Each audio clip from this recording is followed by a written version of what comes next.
रोहित जी बस। अब संबित जी मेरा सवाल ये है कि कौन सा सेक्युलरिज्म जस्टिफाई करता है उन चीजों को जिनको लेके शोएब जमई ने अभी सवाल उठाए। ये बात तो सच है कि आप लोगों ने कहा 500 रुपए में आंदोलनकारी बिकते हैं वहां पर।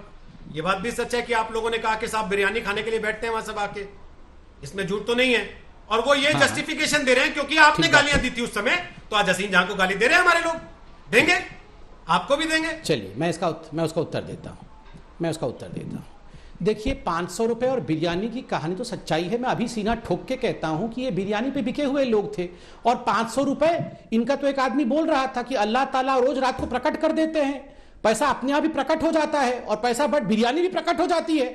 मैं तो देखा था आपके चैनल पे, एक आदमी ने इंटरव्यू में बताया कि अपने आप रातों रात बिरयानी का डेग आ जाता है और रुपए भी आ जाते हैं। सब कुछ ऊपर वाला मेहरबान होकर कर रहा था। तो मैं अभी भी बोलता हूं ये बिरयानी के लिए ही किया था। 500 रुपए बट रहे थे, 500 रुपए के लिए ही किया था।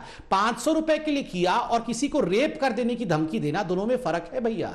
शाहीन बाग को जिस प्रकार से किया गया, किस प्रकार से चलाया गया, उसमें किस किस का पैसा लगा, किस प्रकार से PFI popular front of India का पैसा लगा, उसके भी नुमाइंदे यहां बैठे हुए हैं। ये सब जांच का। दिल्ली में दंगे किसने करवाए, ताहिर हुसैन किसका आदमी है, ताहिर हुसैन ने किसको मरवाया, ये सब हमें पता है। और ये सब सीना ठोक के बोलेंगे भी हम, क्योंकि ये हकीकत है। कोर्ट में केसेस भी चल रहे हैं। मगर उसका अर्थ ये नहीं है कि किसी बहन को रेप का आप यहां पर धमकी दे दें, किसी को गला काट दे।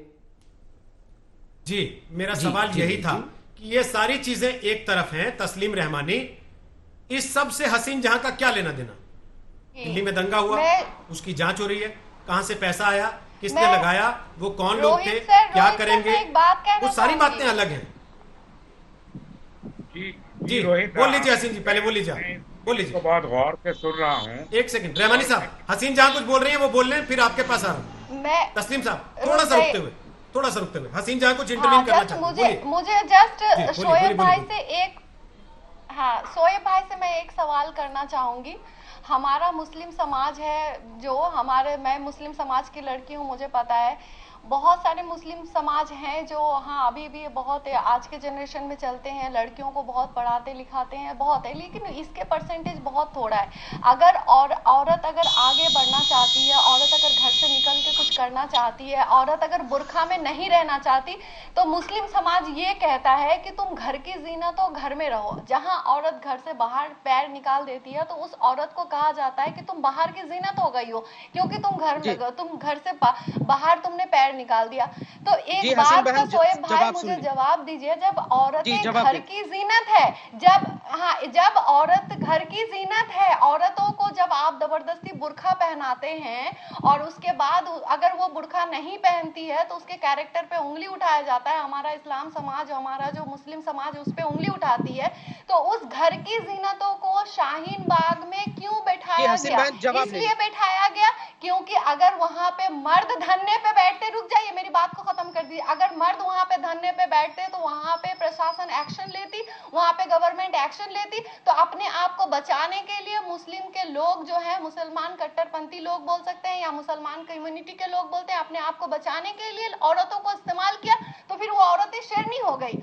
और जब मैं अपने अधिकार के लिए लड़ रही हूँ तो फिर मैं जो हूँ मैं बदनुमा दाग बन गई, मुझे गाली गलौज किए जा रहे हैं क्योंकि मैं अपने अधिकार के लिए लड़ रही हूँ। मैं इज्जतदार हूँ, मैं इज्जत के साथ रहती हूँ, मैं बुर्खा नहीं पहनती हूँ, तो मेरे चरित्र पे उंगली उठाया जाता है। तो जब ऐसी बातें थी तो मर्द लोगों को जिहाद करने का आदेश दिया गया है। और आपको अगर लगता है कि एनआरसी और सीए, रुक जाइए लेट मी फिनिश, अगर आपको लगता है एनआरसी और सीए अगर ये आप लोगों के हित में बात नहीं थी, ये अगर देश के हित में बात नहीं थी, मैं इन सब चीजों को, मैं पॉलिटिक्स में नहीं जाना चाहती हूँ, ना मुझे इन सब चीजों से कोई लेना देना है, लेकिन मैं सिर्फ सवाल कर रही हूँ मुसलमान होने की वजह से कि अगर मुसलमान को जिहाद करने का ऑर्डर दिया गया है तो आप लोगों ने क्यों नहीं धरना दिया, आप लोगों ने क्यों नहीं जिहाद किया, आप लोगों ने गवर्नमेंट के खिलाफ क्यों नहीं तलवार उठाई, आप लोगों ने लड़कियों को क्यों इस्तेमाल किया अपने बस चलाने के लिए? आप लोग अपने आप की जब नहीं चलती है तो औरतों को इस्तेमाल करते हैं, और जब औरत अपनी फ्रीडम ढूंढती है तो उसको आप बोलते हैं बाजार की जीनत है, वो घर की जीनत नहीं है,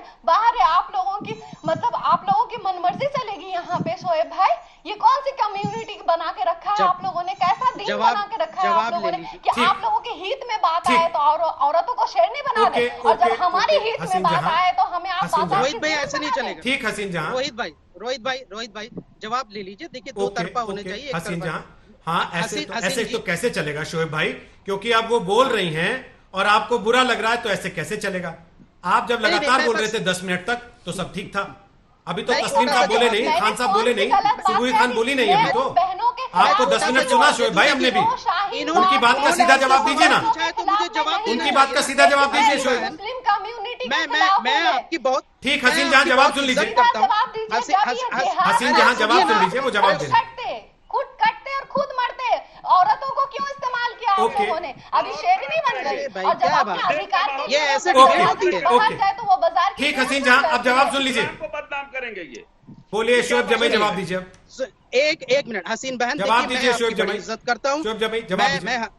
जी हसीन बहन, मैं आपकी बड़ी इज्जत करता हूँ, आपकी बेबाकी की, आपकी अधिकार है, आपकी स्वतंत्रता है। और मैं आपको बता दूं कि कभी भी मैं किसी भी महिला के खिलाफ कोई ऐसी अभद्र टिप्पणी का स्वागत नहीं करता हूँ। आपने खुद इस पूरे मामले को एक सियासी बना दिया जब आपने सीए एनआरसी पे सवाल उठाया। मैं आपको बताता हूँ, जो लोग कहते थे कि मुसलमान अपनी महिलाओं को बंदिश में डर शुरू रखता है, किसने किया था? उन्होंने शोएब जमी, सीएनआरसी को पहले लाया कौन था बीच में? शाहीन बाग मैंने में कोई सियासी वाली शाहीन बातें बाग में नहीं जो करी। है, मैंने सिर्फ शोएब शाहीन जमी, बाग सीएनआरसी को लाया कौन था बीच में? बात करी। शाहीन बाग में वो हमने दिखा दिया। लेकिन शोएब हसीन जमी, जी ने- सीएनआरसी का जिक्र लाया कौन था? शाहीन बाग का जिक्र लाया कौन था? जस्टिफिकेशन शाहीन बाग की आड़ में दिया किसने था पहले? शोएब हसीन जमी, जी ने इस मामले को पूरा, हसीन जी ने एक बहुत अच्छा सवाल पूछा। उन्होंने कहा कि मैं कौन सा? बंगाल में हूं इसलिए महफूज हूं, अगर यूपी में रहती तो शायद महफूज नहीं। ये खुद ब खुद योगी आदित्यनाथ के गवर्नमेंट पे सवाल उठा रही। मैं इनका स्वागत करता हूं हसीन जहां जी, आपने कम से कम माना तो कि बाप रे बंगाल में बाप, आप ये कहाँ से महफूज हैं। पकड़